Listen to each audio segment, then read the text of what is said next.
बिस्मिल्लाहिर्रहमानिर्रहीम। अस्सलाम वालेकुम प्यारे दोस्तों, उम्मीद करता हूँ आप सब खैरियत से होंगे। अल्लाह पाक आप सबको अपने हिफ्ज़-ओ-अमान में रखे। तो खुशामदीद कहता हूँ आपको अपने यूट्यूब चैनल पे। आज की इस वीडियो में हम बात करने वाले हैं पाकिस्तान एटॉमिक एनर्जी कमीशन की तरफ से जारी करदा न्यू जॉब्स के बारे में।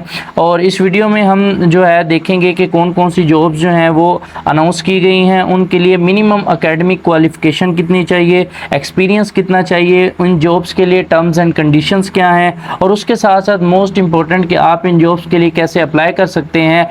ये तमाम तर तफसीलात मैं आपको इस वीडियो में बताऊंगा। तो चलें, ये मेरे सामने है जी एडवर्टाइजमेंट जो पाकिस्तान एटॉमिक एनर्जी कमीशन की तरफ से न्यूज़पेपर्स के अंदर शाया की गई है।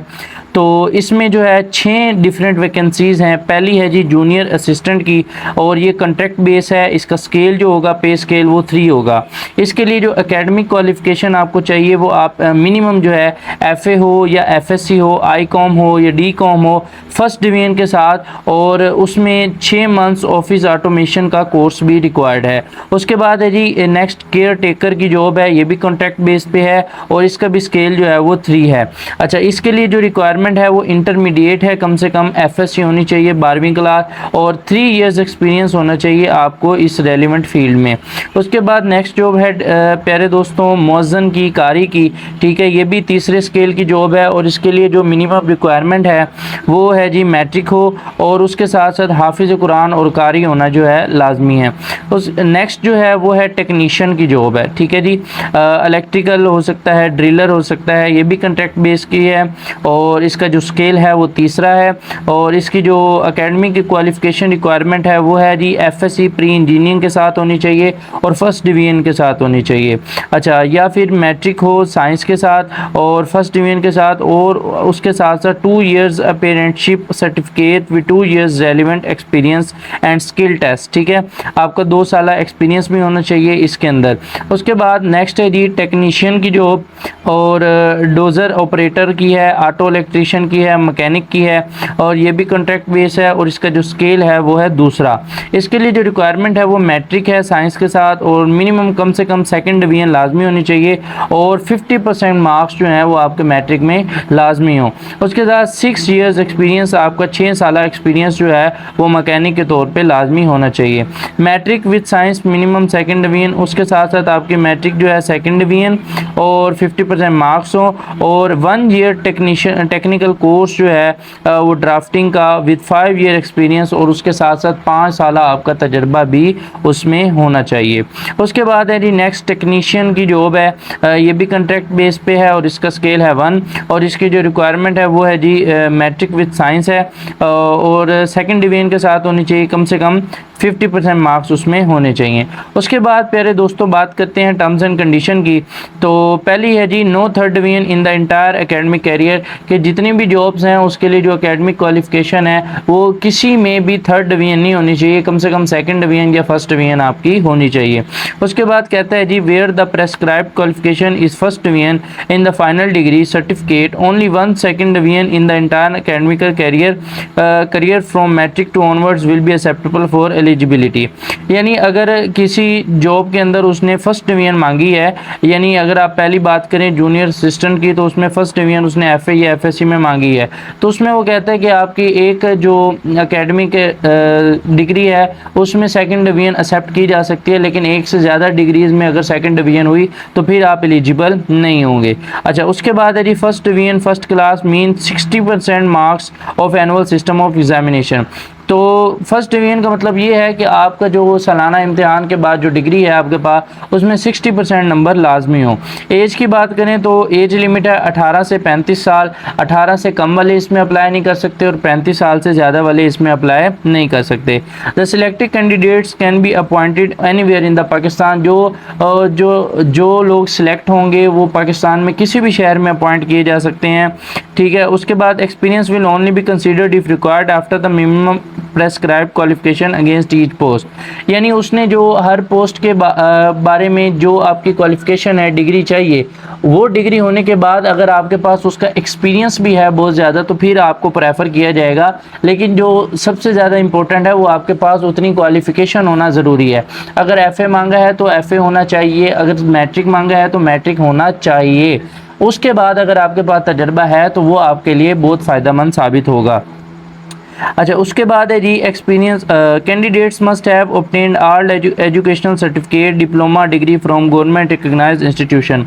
कि इन जॉब्स के लिए जितनी भी आपको डिग्रीज़ वगैरह मांगी हुई हैं वो आपके पास वो डिग्रीज़ जो हैं वो होनी चाहिए और वो गवर्नमेंट के रिकग्नाइज्ड इंस्टीट्यूशन से, इदारों से होनी चाहिए, कोई फेक इदारे से कोई डिग्री नहीं होनी चाहिए।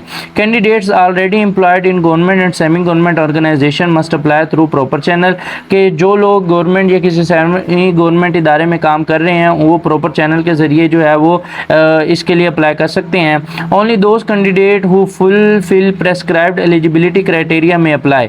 अच्छा, सिर्फ वही कैंडिडेट जो उस जॉब के लिए जो रिक्वायर्ड क्राइटेरिया है क्वालिफिकेशन का, एक्सपीरियंस का, अगर उनके पास है तो वही उसके लिए अप्लाई कर सकते हैं। अगर मिसाल के तौर पर एफएससी मांगी गई है लेकिन आपकी एफएससी कंप्लीट नहीं है तो आप इस जॉब के लिए अप्लाई नहीं कर सकते। Candidates of those who do not fulfil the requirement apply for any of the above position may be cancelled at any stage during the process of selection और no claim whatsoever will be acceptable during and after selection. के जो requirement उन्होंने मांगी है अगर आपकी वो requirement नहीं है तो आपकी एप्लीकेशन को ड्यूरिंग द प्रोसेस किसी भी टाइम कैंसिल किया जा सकता है और उसके बारे में किसी किस्म की जो है वो छूट जो है वो नहीं दी जाएगी। Only application form. अच्छा, आगे कहता है जी candidates called for test shall not be entitled for any TA only the short listed candidates will be called for the test and interview. के टेस्ट और इंटरव्यू के लिए किसी किस्म का आपको ट्रैवलिंग अलाउंस जो है वो नहीं दिया जाएगा, आपने अपनी कन्वेंस के ज़रिए आना है। और दूसरी बात कि टेस्ट के लिए हर तमाम कैंडिडेट्स को नहीं बुलाया जाएगा, सिर्फ सिलेक्टेड कैंडिडेट्स को टेस्ट के लिए जो है और इंटरव्यू के लिए बुलाया जाएगा जो शॉर्ट लिस्ट होंगे। उसके बाद only application form duly filled as per given format must reach to the undersigned within 20 days of publication of advertisement. Incomplete application form or that received after due date will not be considered entertained. Educational documents are not required to be sent at this stage. अच्छा, application जो है आपने इसमें apply कैसे करना है कि नीचे एक फॉर्म दिया गया है, ये मैं अभी आपको दिखाता हूँ। तो आपने इस फॉर्म को कम्प्लीटली फिल करके, ठीक है, और अच्छे तरीके से फिल करके आपने इसको जो है वो नीचे दिए गए एड्रेस के ऊपर पोस्ट कर देना है। और एडवर्टाइजमेंट के, क्योंकि ये 1 अगस्त को जो एडवर्टाइजमेंट हुई है तो 20 दिन के अंदर अंदर, वैसे इसकी जो लास्ट डेट है वो 12 अगस्त है, तो आपने 12 अगस्त से पहले पहले इसको जो है वो पोस्ट करना है। सही है। और इसके साथ कोई डॉक्यूमेंट नहीं आपने अटैच करने, मतलब मैट्रिक की सनद या एफएससी की सनद, किसी भी किस्म का कोई बे फॉर्म, कोई डोमिसाइल, कुछ भी अटैच करने की ज़रूरत नहीं है।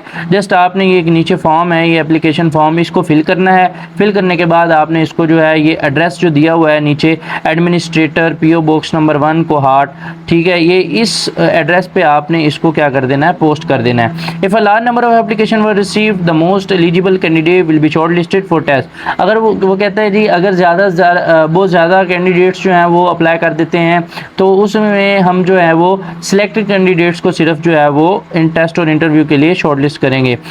The organization reserves the right to withdraw, cancel vacancies at any time without assigning any reason. तो लास्ट में वो कहता है कि इस इदारे के पास पूरी अथॉरिटी है कि वो किसी भी वक्त इन जॉब्स को जो है वो टर्मिनेट कर सकते हैं। ज़रूरी नहीं है कि ये एडवर्टाइजमेंट हुई है तो ये जॉब्स भी जो हैं वो दी जाएंगी। तो इस इदारे के पास मुकम्मल अथॉरिटी है कि वो किसी भी वक्त इन जॉब्स को ख़त्म कर सकते हैं और कोई जो है किसी भी कैंडिडेट को सिलेक्ट वो नहीं करते। नेक्स्ट चलते हैं जी अप्लाई की तरफ। आपने अप्लाई कैसे करना है, तो ये आपके पास एप्लीकेशन फॉर्म है, इसको मैं जो है इसका PDF का लिंक मैं आप इस वीडियो की डिस्क्रिप्शन में डाल दूंगा। आप उस लिंक पे क्लिक करेंगे तो आपको ये फॉर्म मिल जाएगा, वहाँ से आप इसको डाउनलोड करें। डाउनलोड करने के बाद इसको प्रिंट करवा लें। प्रिंट करवाने के बाद आप इसको इजीली फिल करें और फिल करके आप इस ये जो एड्रेस दिया हुआ है administrator PO box number 1 Kohat, इस पर आप इसको पोस्ट कर दें। ठीक है। अच्छा, अब एप्लीकेशन फॉर्म में क्या है जी, सबसे पहले पोस्ट अप्लाइड फॉर, आपने किस पोस्ट के लिए अप्लाई करना है, यहाँ पे वो पोस्ट लिखनी है, अपना नेम, फादर का नेम, अपनी डेट ऑफ बर्थ, अपना शनाख्ती कार्ड नंबर, उसके साथ अपनी जो लेटेस्ट फ़ोटो है वो आपने इस बॉक्स के अंदर जो है वो लगानी है।